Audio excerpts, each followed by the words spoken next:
विश्व विशंबर सर्वोत्तम समूह गंधा भुजदंड दंडिता गदा दंड प्रहारिता गुरुवंश सुयोधन नामधारी विजय भव दिग्विजय भव।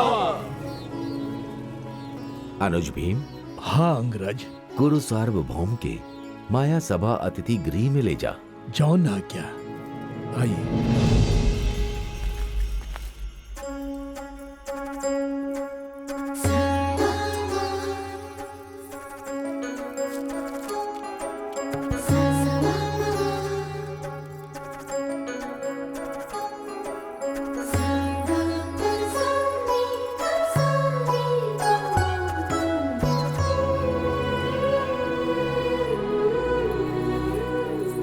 महारानी द्रौपदी माया सभा वीक्षण खातिर कुरुकुल युवराज सुयोधन पधारले बानी।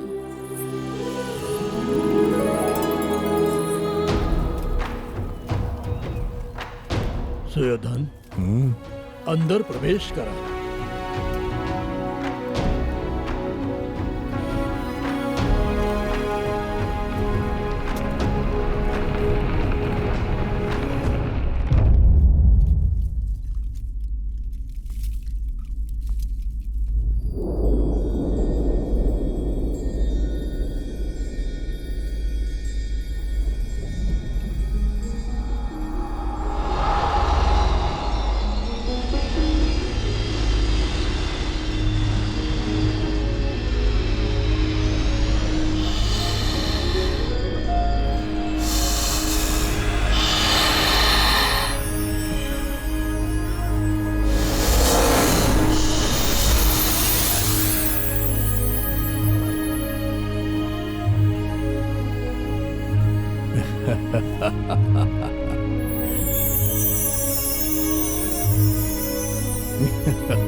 समुचित सत्कार स्वीकार करके संतृप्त होके कुरु युवराज के आगमन से संभावन संपूज्य भूषण इस सभा भवन भी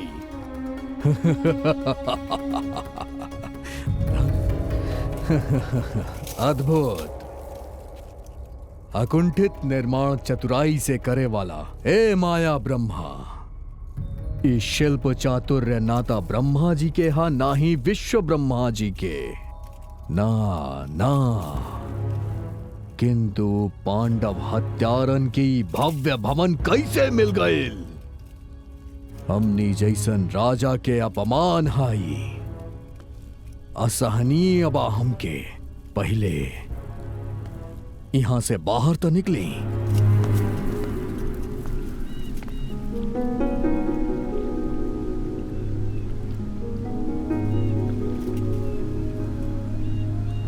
महल के मध्य अति सुंदर जलधारा इत शास्त्र विज्ञान ही प्रतीत होत बा।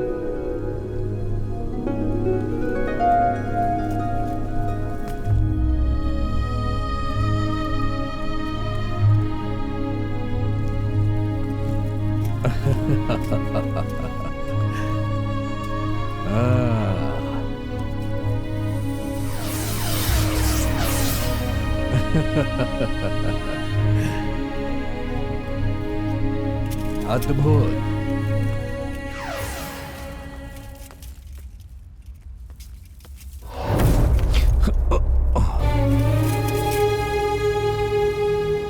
यहाँ केहू बात आना, हमारी अपमान के केहू देखलस तनाना। ई पांडव ई माया सभा के निर्माण ही हमार अपमान खातिर कपट से कई लग रहल बा। ई माया सभा से निकले के द्वार के हर बा।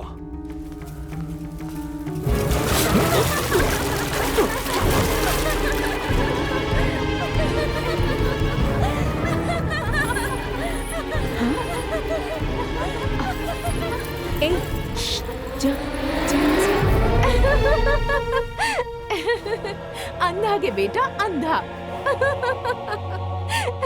पांचाली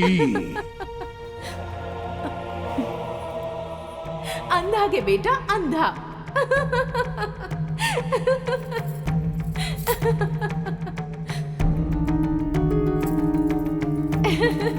अंधा के बेटा अंधा।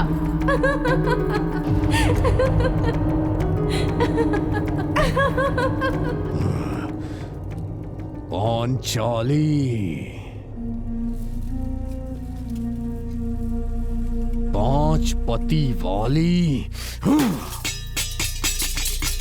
ऐसन दुस्साहस, इतना अहंकार।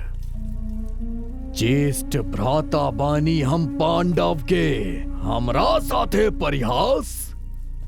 5 भाइयन के साथे एक एक करके सैन कक्ष में जाए वाली लज्जा ही नारी। ई राजाधिराज, राज मार्तंड, राज गंभीर सुयोधन के उपहास कैलू पांचाली। जैसे हाथी कुत्तन के भौंकल सहेला, वैसे ही हम भी सह लेनी।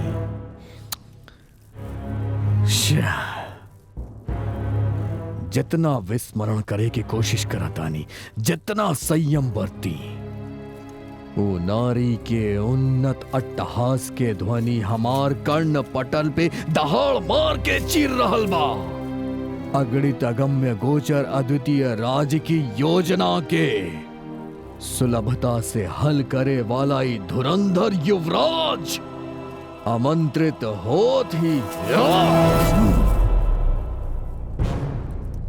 शकुनी मामा के बात पे आके इंद्रप्रस्थ काहे गईनी। माया मर्म समन्वित पांडवन के माया सभा में पदार्पण काहे हम कईनी। उही दुर्मुहूर्त में आके दुर्मति द्रुपद पुत्री दुरहंकारी करके हमार उपहास तू भूल कर देलू।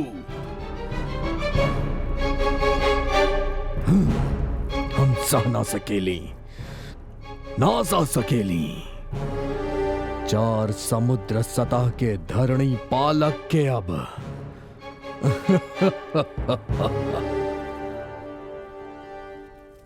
आत्माहुति ही शांति दे। रण ही समाधान, पांचाली पराभव ही ध्येय। पूरा समाविध्वंस हमनी के कर्तव्य। पांडव विनाशी हमनी के ध्येय। हाँ। मित्र, जनसंहार के आदेश दा।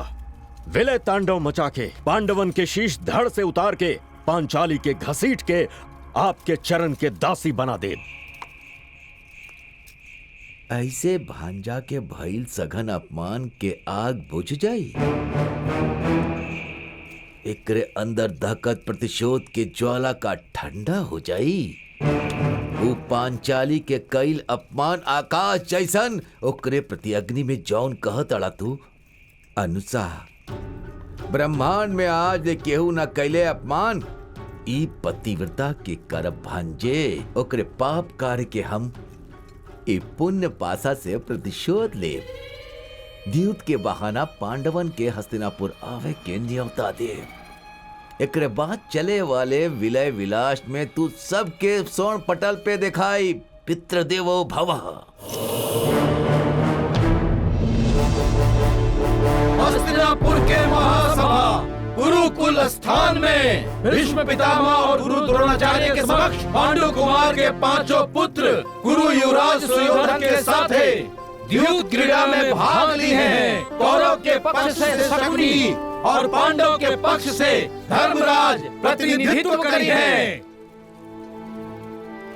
महाराज, सहोदरन के बीच में ये द्यूत के आयोजन उचित नहीं के ऐसन हमार मानना बा। सत्य है महाराज, 7 व्यसन में ई भी एगो बा। पुत्र जन के इच्छा मनोरंजन के बा, ई त खेल ही बा मात्र। दांव बतावा धर्मराज। पहला दांव द्यूत के हमार प्रिय सहोदर सुयोधन ही बोले। रत्न सुसज्जिती कड़ा दांव हमार और हमार ये 9 रत्न हार। एक और एक। एगो और एगो। पांडव अगर कौरव एक ही बाड़े ऐसा दृश्य रखे वाला सुयोधन। शुरू करा।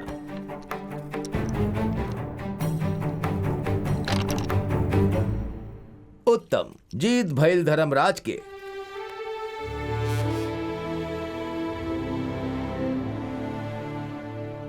अभूतपूर्व रीत निर्मित माया सभा, दांव हमार। मोती, रत्न, पन्ना, हीरा, वैडूर्य, मुक्ता, माणिक्य आदि धन कनक भंडार, दांव हाँ हमार। 2 और 3। पितृदेवो भव। फिर से जीत भइल धर्मराज के।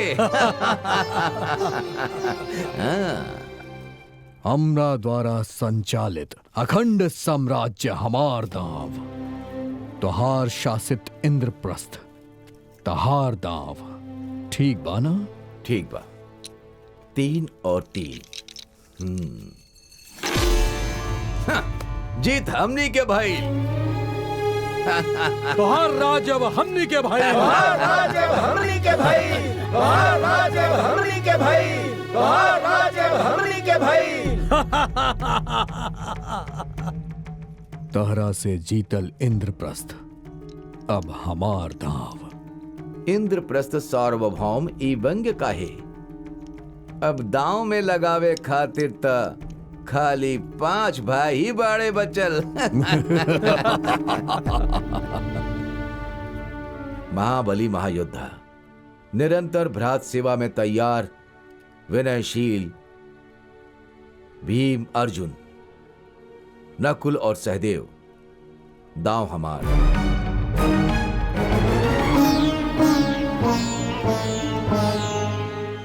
दो और 3।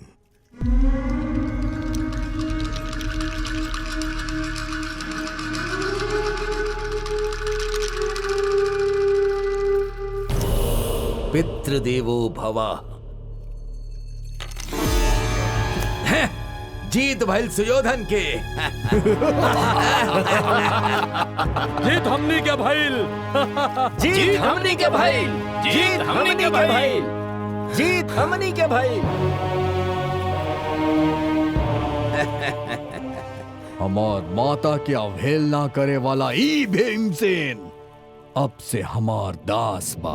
हाँ मित्र, सूरवीर भयंकर बन के दहाड़े वाला अर्जुन एक क्षण से कौरवन के चरण दास बा।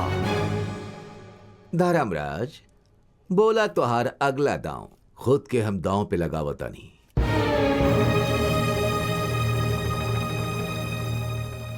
एक और 2। फिर से जीत गई नहीं हमने। जीत हमनी के भाई। जीत हमनी के भाई। जीत हमनी के भाई। जीत हमनी के भाई।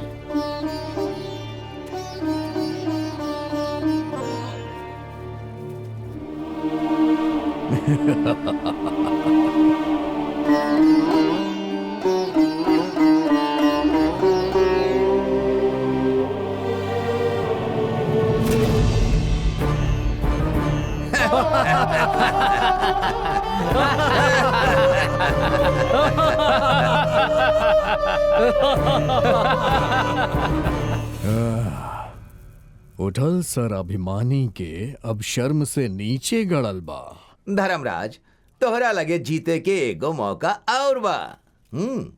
ई पांडवन के कहानी खत्म भइल। आतुरता का है दुशासन, धैर्य रखा धैर्य। उनकरा लगे दांव लगावे खातिर अनमोल एगो सामान बा। मामा श्री। हाँ धर्मराज, तोहरा लगे जीते के मौका बा। राज्य धन अनुजन के हार गईला बाकी अर्धांगिनी बाड़ी अभी तोहरा लगे। दास, महाराज, इनकर अप्रासंग द्युत किरणा देख के प्रलय के पूर्वाभास हो रहा है। तब पांचाली से कर ग्रहण करके तू लोग राजा बनला। आज पांचाली के दांव पे लगा के फिर से तू लोग राजा बन सकेला। सारा संपत्ति तू लोग फिर से प्राप्त कर सकेला और सहोदर सहित दास से मुक्त भी हो सकेला। ठीक बा, हमार सहधर्मणी द्रौपदी के दांव पे लगा बतानी।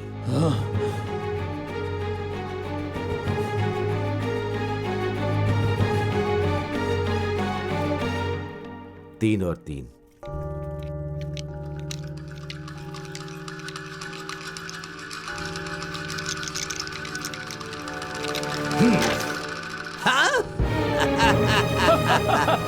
उत्तम मामा जी। जीत हमने कही भाई।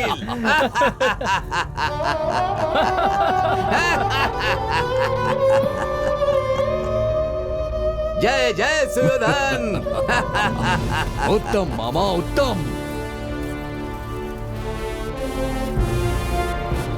इतिहास में आपके चातुर्य चिर स्मरणीय हुई।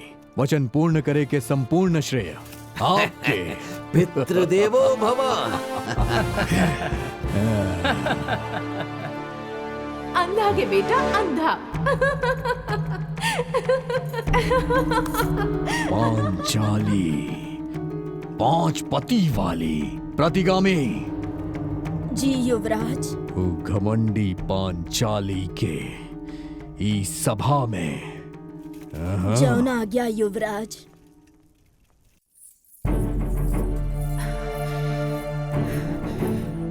धर्मराज इस साम्राज्य और भाइन के द्वीप में रख के हारल हो हैं। हाँ, हम धर्मराज के पत्नी बानी, साथ ही भीम, अर्जुन, नकुल और सहदेव के भी पत्नी हैं हम। एक तरह से हमके दाव पे लगावे के पांडव अग्रज के अधिकार नहीं थे। द्यूत क्रीड़ा खाली विलास खातिर हा, विपरीत खातिर ना। ई सब त हम ना जाने नी। सुयोधन युवराज आपके लावे के खातिर हमरा के भेजले बाड़े। धर्मराज खुद के हार के हमके हारल बाड़े या हमके हार के खुद के? जा पूछ के आवा। जैसन आपके आज्ञा।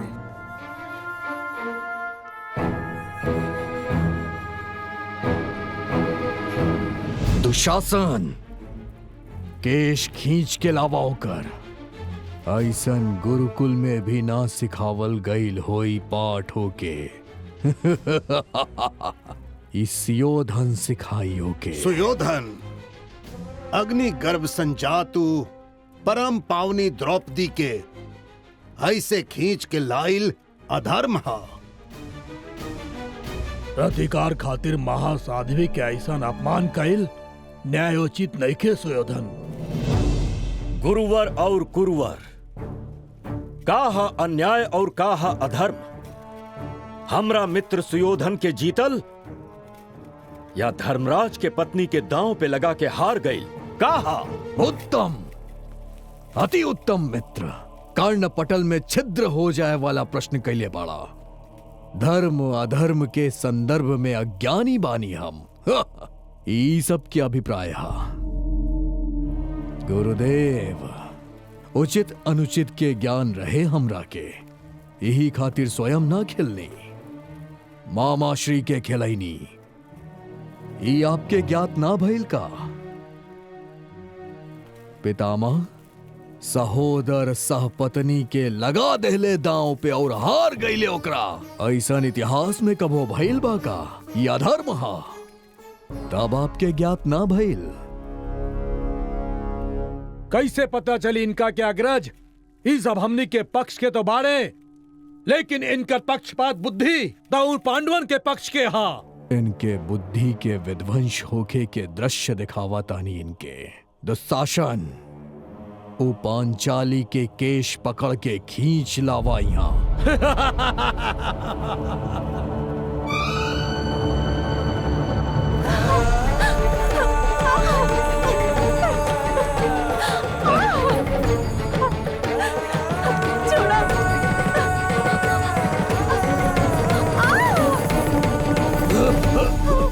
भीम,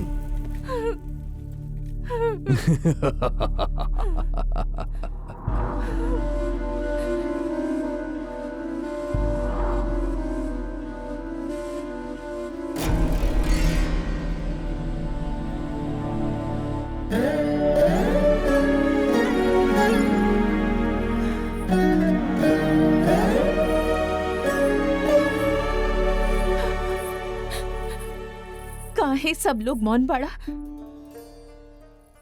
सभा सदन में सब लोग मौन व्रत धारण कैले बाड़े का?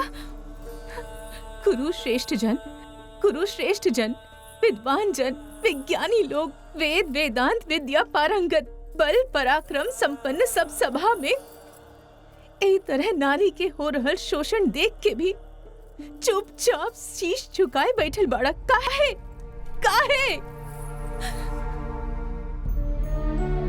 समस्त सृष्टि के आधार जननी नारी के आप आदरणीय ऐसन गौरव सम्मान देवेनी। दिग्देशांत विक्रांत यशो विराजित क्षत्रिय भयंकर योद्धा पांडवन के पटरानी हैं हम। रहलू तू तब, अब तू खाली हमरे भांजा के दासी बाड़ू। धर्मराज अपने साम्राज्य सर्वस्व के द्यूत कीड़ा में हार चुकल बाड़े। खुद के हर ले, अपन भाइयन के हर ले, और तोरा के भी। धर्मराज खुद के हार के हम के हर ले या हम के हार के खुद के? ई तोरे धर्म संवेदना के व्याख्यान कैल संभव नहीं खे। ए जगत में निगल न पाए केहू ऐसन कड़वा। तोहरा सवाल के उत्तर एकमात्र धर्मराज ही दे सकेले।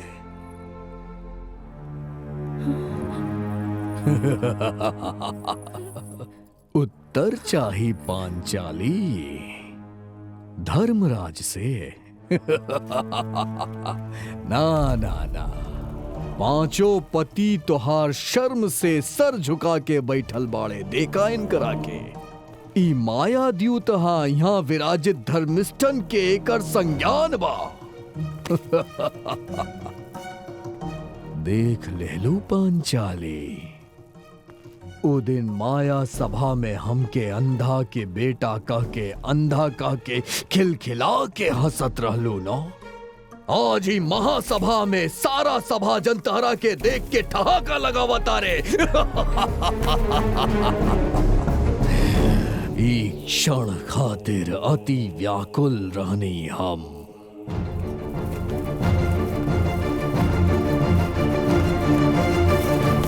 ई क्षण से तू ई राजाधिराज के दासी बाड़ू तू। तहार स्थान हमारी जंघा।